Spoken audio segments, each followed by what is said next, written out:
She said it herself. On live television, in front of millions of people. Well, I'm getting dragged. People actually believe that I was with him. It's like, honey, come on. That was her defense. Deflect, point fingers, anything but answer the real question. Stop. But Trump is on the list 38,000 times. But here's what nobody is connecting. Because while Whoopi was busy performing outrage on camera, the people sitting right next to her, her own co-hosts, the women she shared that table with for years, were quietly done with her. The whispers behind the scenes had already started, and then came the termination. The View is never going to be the same, and the story of how we got here, it goes much deeper than one email to Jeffrey Epstein. Let's go back to January. 3.5 million documents released by the Department of Justice, connected to one of the darkest figures in modern history, Jeffrey Epstein. The internet exploded overnight. People were glued to their screens, scanning name after name, cross-referencing flight logs, contact books, emails, looking for anyone they recognized. And then, there she was. I wasn't his girlfriend. I wasn't his friend. You were too old for him. And no, I didn't get on the plane. Because you know what I would have to do to get on the plane? One email, a 2013 email to Jeffrey Epstein from a redacted sender. And what did it say? Million documents associated with the sex offender were made public by the Department of Justice in January. Whoopi's name shows up once in a 2013 email to Jeffrey Epstein from a redacted sender. They were asking Jeffrey Epstein, convicted sex offender, to loan out his private Gulfstream jet so Whoopi Goldberg could fly across the Atlantic Ocean to Monaco for a charity ball, a charity event connected to Julian Lennon's White Feather Foundation. Now, in isolation, maybe you could call that a stretch. Rich people networking, private jets, charity events, the elite social circles where everyone knows everyone. Except here's the problem. The same woman who has spent years sitting behind that table on The View, lecturing the American public about morality, about accountability, about who powerful men choose to associate with, that same woman had her agent on their knees begging Jeffrey Epstein for a free transatlantic flight. And Epstein? He said no. Whoopi needs a plane to get to Monaco. Julian Lennon's charity is paying for it. They don't want to charter, so they're looking for private owners. Here's the info. And they give all the information, and they're saying, do you want to offer your G2? That moment broke the internet because it wasn't just the ask, it was who was being asked. And it was the fact that even Epstein, a man with no moral floor, looked at the request and passed. Now, any smart person in this situation goes quiet. You let your publicist handle it. You say nothing until it blows over. Whoopi Goldberg is not that person. Instead, she walked right back onto the View set and decided to address it, on camera, in front of a live studio audience.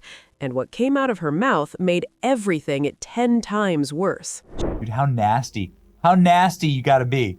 That Epstein won't let you use his plane. She framed it like she was being victimized, like the real injustice here was that her name appeared at all. She leaned into the word transparency, a word that has never been more ironic, while simultaneously refusing to fully reckon with what the email actually represented. Now, in the name of transparency, can you put up, my name is in the files? Yes. I'm getting dragged. People actually believe that I was with him. It's like, honey, come on. Nobody called her his girlfriend. Nobody called her his wife. But that's exactly the kind of deflection move that people have been watching from the View panel for years. When the question gets too hard, pivot, reframe, make yourself the victim of an unreasonable accusation instead of addressing what was actually said. And then she said something that genuinely floored people. Like, really? Really, that's the thing that's making you crazy? You know, it's like, let's get realistic. When I tell you people are trying to turned me into, I wasn't his girlfriend. I wasn't his friend. You were too old for There it is. When your name shows up in the Epstein files, bring up Trump. It is the single most predictable deflection in the entire modern media playbook. And coming from the woman who has been the loudest voice on that panel about accountability and transparency, it landed like a lead balloon. Because here's the thing people online immediately caught. She didn't say she had no connection. She didn't say the email was fabricated. She confirmed the email was real. She confirmed someone reached out on her behalf. She just tried to bury the conversation under someone else's name. That move didn't work. But Trump is on the list 38,000 times. That distinction matters enormously. There are names in those files that appear because journalists wrote about Epstein and happened to mention a celebrity. There are names that appear because a contact entered a phone number into their address book. And then there are names that appear because someone actively reached out on behalf of that person to request a private favor from Jeffrey Epstein directly. Those are three completely different categories, and Whoopi landed in the third one. What happened next was almost more embarrassing than the original story. The producers of The View clearly made a decision. They were going to manage this narrative. They were going to let Whoopi address it briefly, have the co-hosts rally around her, and move on. Classic damage control. Classic circle the wagons. Except nobody told Sunny Hostin to play along. Now, this is where the story gets genuinely interesting, because behind the scenes, according to multiple sources close to the production, the atmosphere on that set had already been deteriorating for months. Tensions that had been simmering underneath the polished surface of daytime television were starting to boil over. And the Epstein email was not the beginning of those tensions. It was the match dropped into a room that had been filling with gas for a long time. The View is finally responding, freaking out after 2 weeks of silence. 2 weeks. The show went 2 full weeks before saying anything substantive. That silence was telling, because in daytime television, 2 weeks of silence on a story this big involving your own host means one thing. There was a conversation happening internally that they didn't want the public to see.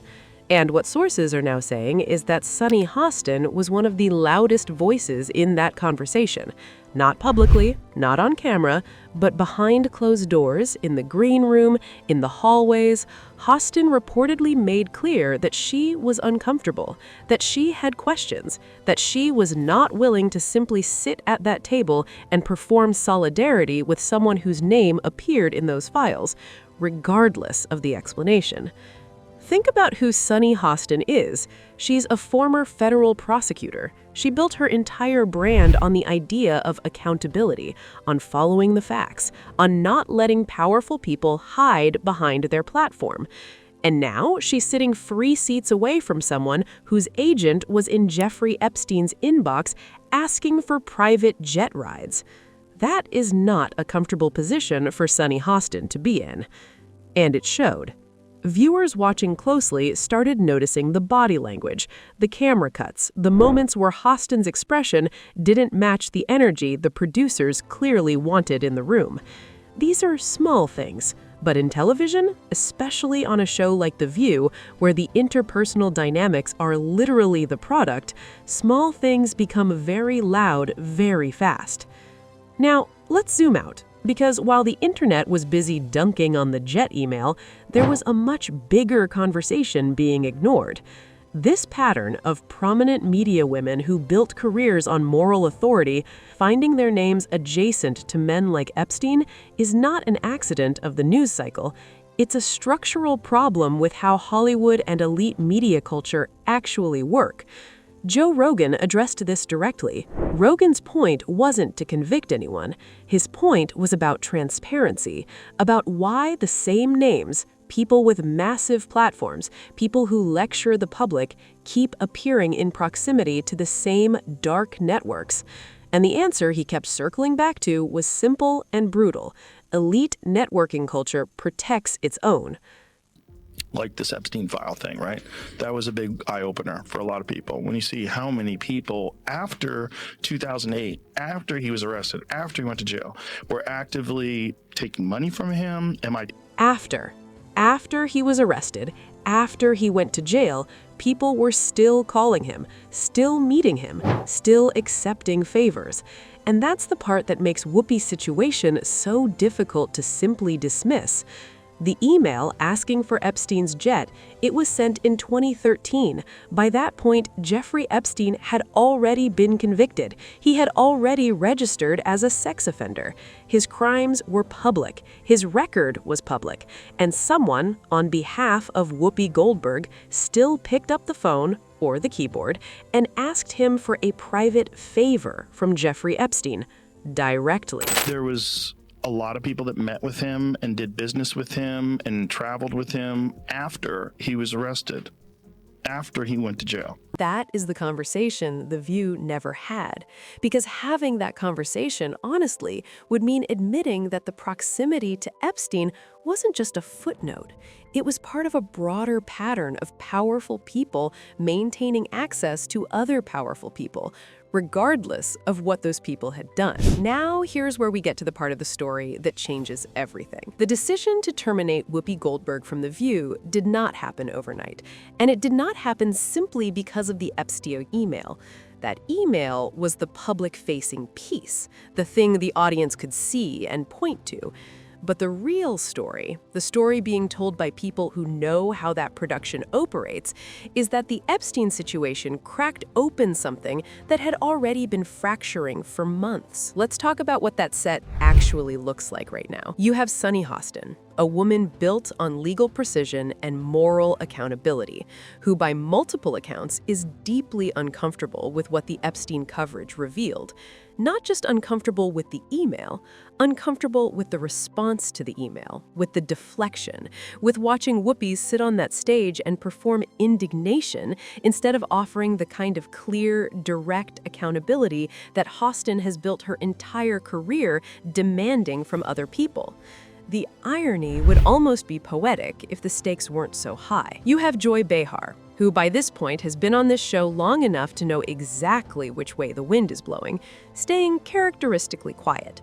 Not defending, not attacking, just quiet, which in television is its own kind of statement. You have Ana Navarro, whose name also appeared in the Epstein files, mentioned briefly, which created its own separate awkward energy on set. Joy Behar 3 times, and Navarro twice. What did Whoopi Goldberg do? So you have a table where multiple co-hosts have their own exposure, their own discomfort, their own reasons to keep their heads down, and right in the middle of all of it sits the woman whose story is the loudest, whose email is the most direct, and whose response to the whole situation made everything worse instead of better. That is not a workable television dynamic. That is a set that is quietly imploding. And the network knew it. ABC and the producers of The View have been in an impossible position since those files dropped. On one hand, Whoopi Goldberg is the face of that show. She has been for years. Her personality, her history, her willingness to say what others won't, that's the product. That's what people tune in for. Replacing her is not a simple or cheap decision. On the other hand, every week that she sits in that chair while the Epstein story continues to dominate the news cycle is a week where The View becomes a punchline instead of a platform. Every time a clip of her deflecting or performing victimhood goes viral, and they keep going viral, the brand takes another hit. And then Sunny Hostin reportedly made it plain that she would not continue to sit at that table and provide a veneer of legitimacy to a situation she found genuinely troubling, that her credibility, the credibility she has spent a career building, was not something she was willing to sacrifice to protect the show's existing lineup. When your most credible co-host draws a line in the sand, the network has a choice. They can stand behind the host under fire and lose the host with the clean record, or they can make the difficult decision. They made the difficult decision. This is the mechanism. This is how it works. And it's not just Epstein, it's the entire architecture of how powerful people insulate themselves from accountability. You build a reputation, you attach yourself to causes, you surround yourself with famous faces, and those famous faces, whether they fully understand what they're participating in or not, become human shields. Their presence says, this person is legitimate, this person is safe. This person is one of us. And when you look at who Jeffrey Epstein surrounded himself with, who he invited to his dinners, his gatherings, whose names appear in his contact lists and flight logs and emails, you begin to understand that this was not casual socializing. This was deliberate, strategic. He needed credibility laundering, and the celebrity world, willingly or not, provided it. Dave Chappelle famously walked away from a massive deal, saying he didn't trust what the industry expected in return.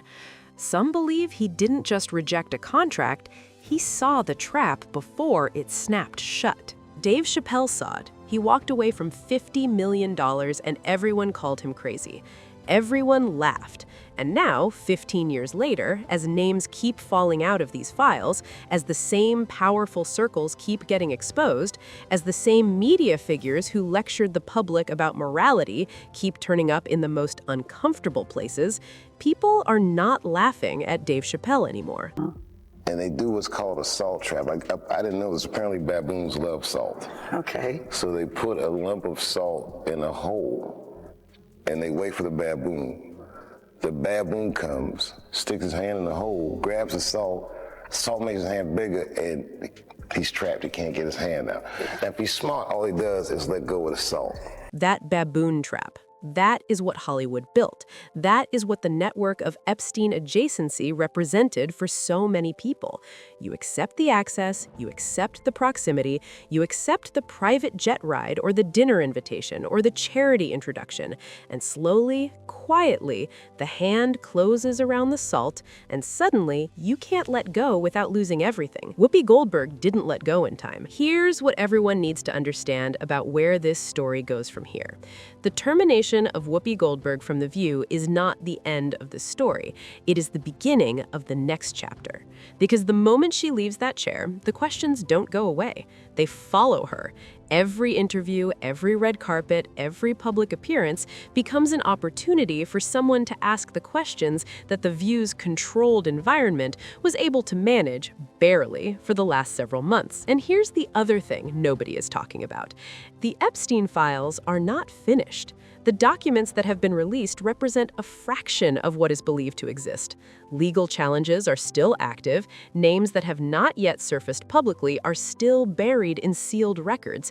And every time a new batch of documents gets closer to release, every time a court ruling chips away at another layer of protection, more names come out. The door is not closed. It is being forced open right now, in real time. And the people whose names are in those files, the people who have spent months carefully constructing explanations, deflections, and distance, are about to find out that distance gets harder to maintain when the documents keep coming. Why does it feel unfinished? Because it is unfinished. Because accountability, real accountability, is not a viral moment or a termination notice. Real accountability means the full story comes out. Every name, every document, every connection that was carefully buried behind charitable donations and charity balls and borrowed private jets. She said that. Whoopi Goldberg said that about herself, and maybe she believes it.